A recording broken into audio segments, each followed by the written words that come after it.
আপনি কি জানেন দামোদর ব্রত কবে শুরু হচ্ছে? অসুস্থ অবস্থায় কি দামোদর ব্রত পালন করা যাবে? এই দামোদর ব্রতে কি কি খাওয়া যাবে এবং কি কি বর্জন করতে হবে? আমরা নর্মালি দেখি এই দামোদর ব্রত শুরু হচ্ছে 7ই অক্টোবর রোজ মঙ্গলবার। এবং অসুস্থ অবস্থায় কি দামোদর ব্রত পালন করে যাবে? অসুস্থ বলতে আমরা কি বুঝি? যে বংশের কেউ মারা যায় বা কারোর জন্ম হয়। আমরা নর্মালি দেখি যখন অগ্রদেবে গোবিন্দ ঘোষ গোপীনাথের সেবা করতেন, তার একমাত্র ছেলে যখন মারা গেল এবং তাকে দাহ করার পরই এসে তিনি গোপীনাথের সেবা করছেন। গোপীনাথ নিজে বলছেন গোবিন্দ ঘোষকে, তুমি আমার জন্য রান্না করো, আমার প্রচণ্ড ক্ষুধা পেয়েছে। তৎক্ষণাৎ গোবিন্দ ঘোষ উঠে গোপীনাথের জন্য রান্না করলেন। এজন্য যদি আমাদের কারোর জন্ম হয় বা বংশের কারো মৃত্যু হয়, কখনোই এই দামোদর ব্রত ত্যাগ করা যাবে না। এবং এই দামোদর ব্রতে কি তুলসী কাষ্ঠের দ্বারা ভগবান দামোদরকে দীপ দেখানো যাবে? হ্যাঁ, যদি আমাদের এই গ্রাম কুসংস্কার রয়েছে তুলসী কাষ্ঠ আগুনে পোড়ানো যাবে না, কিন্তু না, হরিভক্তি বিলাসে স্পষ্টভাবে বলছেন যদি এই তুলসী কাষ্ঠের দ্বারা ভগবানের ভোগে রান্না হয়, যদি ভগবান দামোদরকে দীপদান করা হয়, ভগবান অনেক অনেক বেশি প্রসন্ন হন। এই দামোদর ব্রতে কী কী খাওয়া যাবে? আমরা দেখি পদ্মপুরাণে ব্রহ্ম নারদ সংবাদে স্পষ্ট বলা আছে। সেখানে বলা আছে পটল, বরবটি, সিম, বেগুন, মাসকলাই, মাছ, মাংস, মধু ইত্যাদি এগুলো খাওয়া যাবে না।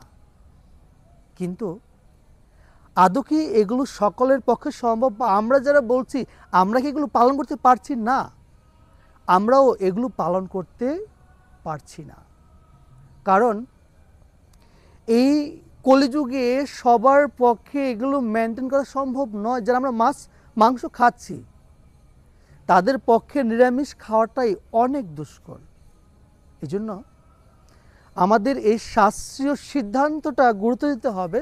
এর থেকে বেশি গুরুত্ব দিতে হবে যাদের আনুগত্য থেকে আপনারা এই দামোদর ব্রত পালন করছেন। নর্মালি আমাদের 4টি আশ্রম রয়েছে: ব্রহ্মচারী, গৃহস্থ, বানপ্রস্থ, সন্ন্যাস।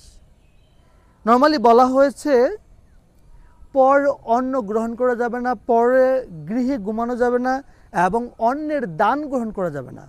ব্রহ্মচারী, বানপ্রস্থ, সন্ন্যাস এই 3টি আশ্রমে কি সম্ভব আদৌ অন্যের অন্ন গ্রহণ না করে থাকা, অন্যের দান গ্রহণ করে না থাকা? এগুলো মোটেই সম্ভব নয়। এজন্য নর্মালি একটা ফার্মেসিতে অনেক ওষুধ থাকলেও ডাক্তার ডিসাইড করে কোন পেশেন্টের জন্য কোন ওষুধ প্রয়োজন।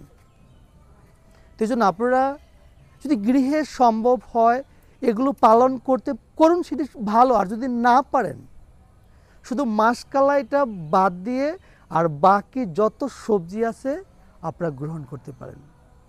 আর তাহলে ভগবান দামোদর অনেক প্রসন্ন হবেন। কারণ আপনি দেখুন যে গৃহে কত রকম প্রবলেম ফেস করতে আমাদের সর্বোপরি সবাইকে নিয়ে মিলেমিশে এই ভগবান দামোদরের আরাধনা করাই আমাদের উদ্দেশ্য।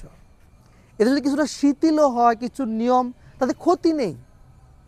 আপনাদের সকলকে সঙ্গে থাকার জন্য অসংখ্য ধন্যবাদ। হরে কৃষ্ণ।